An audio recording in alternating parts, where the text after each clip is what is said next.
You want a touring motorcycle, but the classic choice is just too boring for you? Then I've got good news for you, because Martin and I have brought along two real exotics from the touring category, Yamaha Niken and MV Agusta Stradale 800. Which one rides better? Which one is better for traveling? The answer is in this video.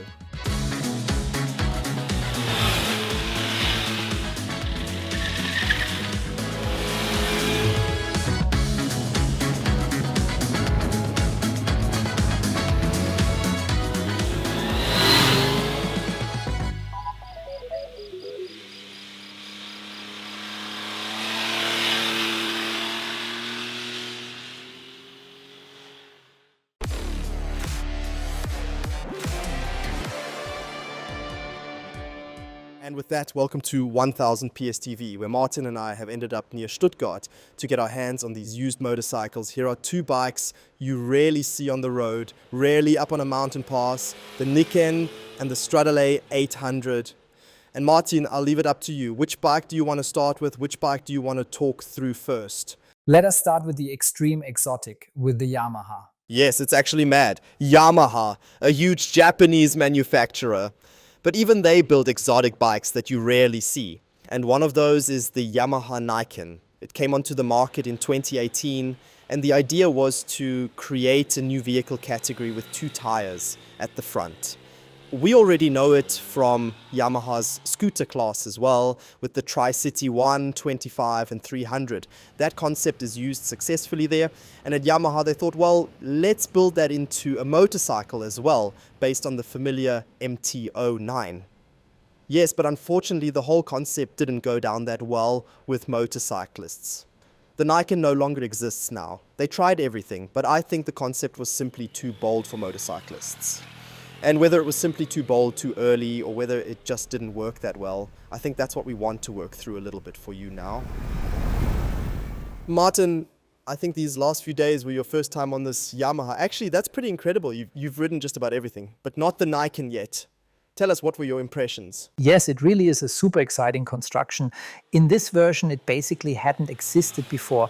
As the engine, they used the well-known three-cylinder with 847 cubic centimeters, which is fundamentally a good basis. They built a trellis frame around it and then attached a massive front section to the front in the form of two wheels with 4 fork legs so that they can be fixed accordingly and held in position. The whole thing is held inside by a rocker system. So I can basically lean the bike over. You can see it when I move it a little, you can lean it from side to side.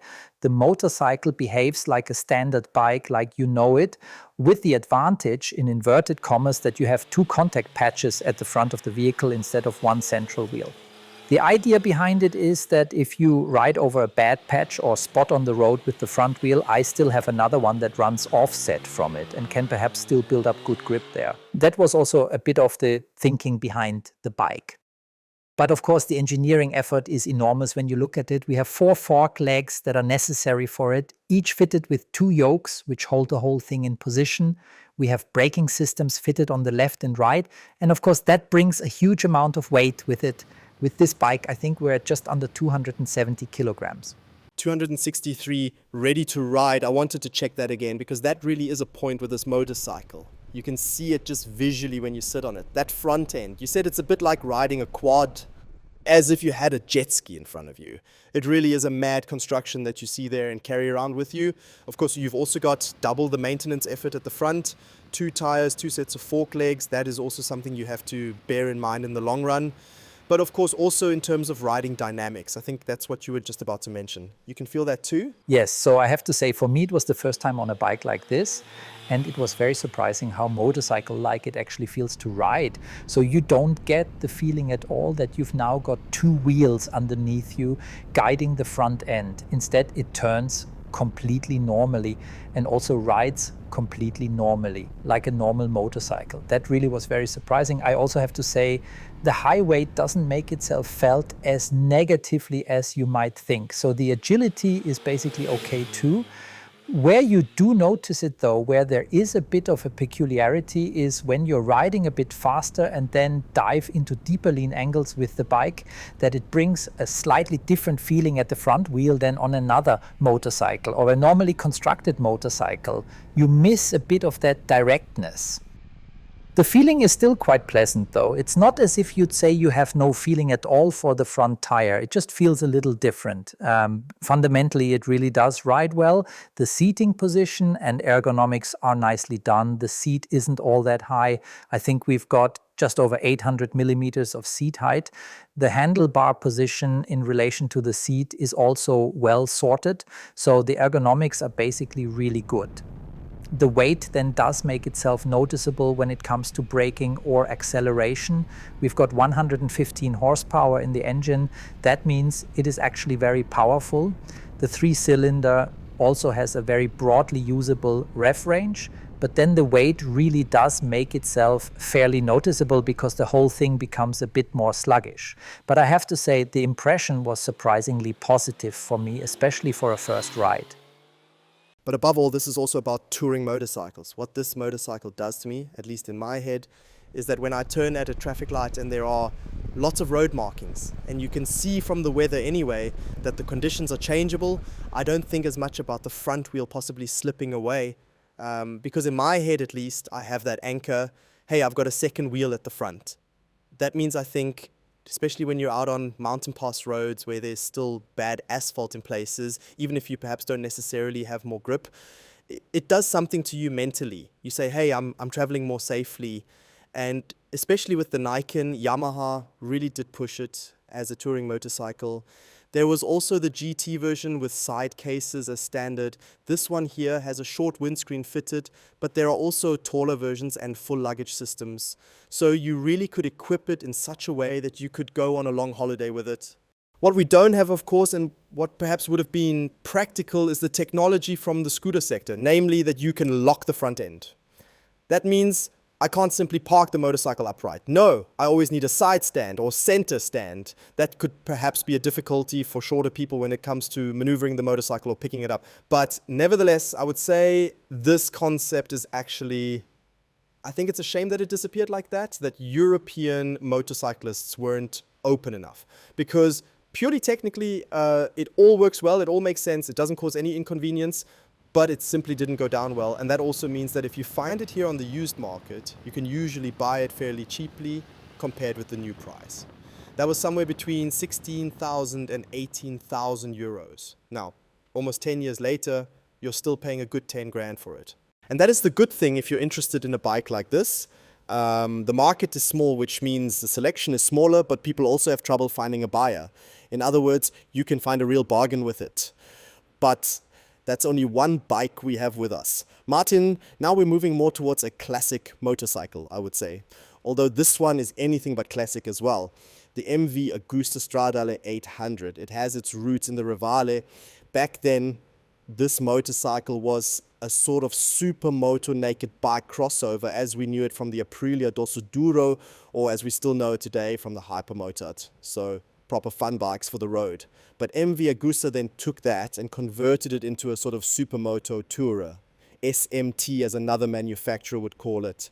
And a few changes were made, but you still feel that relationship while riding, especially in the riding position and ergonomics, and you really couldn't stop talking about that, Martin. Well, it really is very supermoto heavy. You notice it especially in the seating position, which is incredibly far forward towards the tank, or rather towards the handlebar.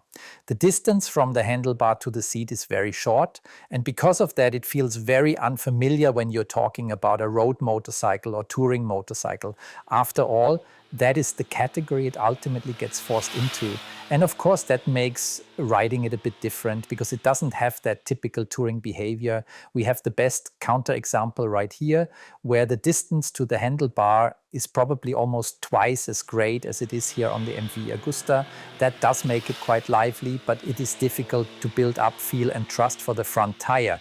The tires we have on the bike now perhaps don't suit it perfectly. We would need a tire that has an extremely calming effect and makes the whole thing a bit more stable. Then this unusual ergonomics wouldn't have such a negative effect. It isn't only negative, of course, it also has advantages because it is incredibly agile and especially easy to move when stationary.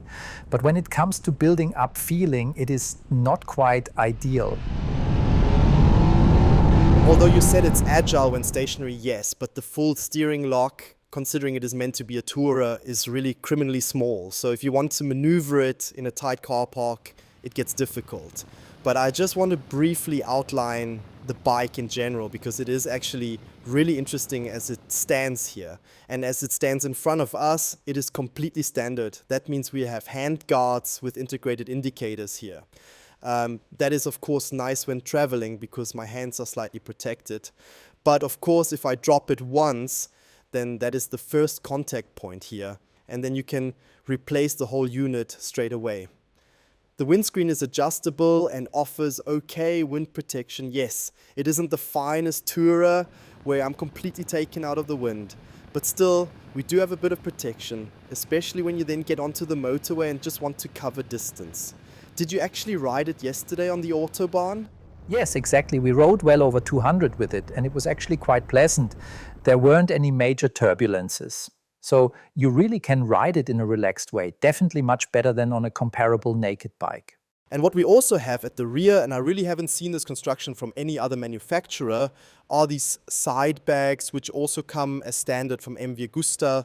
But they also mean that we cover the rear lights with them. So what did MV Agusta do? They laid a cable with a connector so that we then have the rear lights in the luggage system. From the rear, I think it looks very strange because the lights move very far outwards. It almost looks a bit misshapen for such an elegant Italian motorcycle. Especially the right-hand side is really beautiful to look at here, with the single-sided swing arm and this classic triple exhaust. So MV Agusta really did go its own way with the look and equipment of the bike. And you notice that in the operating concept as well. With Yamaha, if we briefly build that bridge, it is relatively simple. It is comparable with current Yamaha models. But then on the MV, we try to activate a bit of fun mode for you. ABS off, traction control off, and finding your way through the menu on the small LC display. That takes practice. We did manage it in the end. Also, the operating concept with buttons hidden behind rubber isn't exactly beautiful. Especially, I mean, our example really does look lovely, but I think that will be the first point where you'll recognize the age after a while. Thankfully not on our example, as I said, but still. What is also interesting, and I want to mention this with the riding modes, is that on modern bikes, when you switch them off, they always go back into standard mode. Everything's safe. Not on the Stradale from the 2015 model year. This is still nicely unreasonable.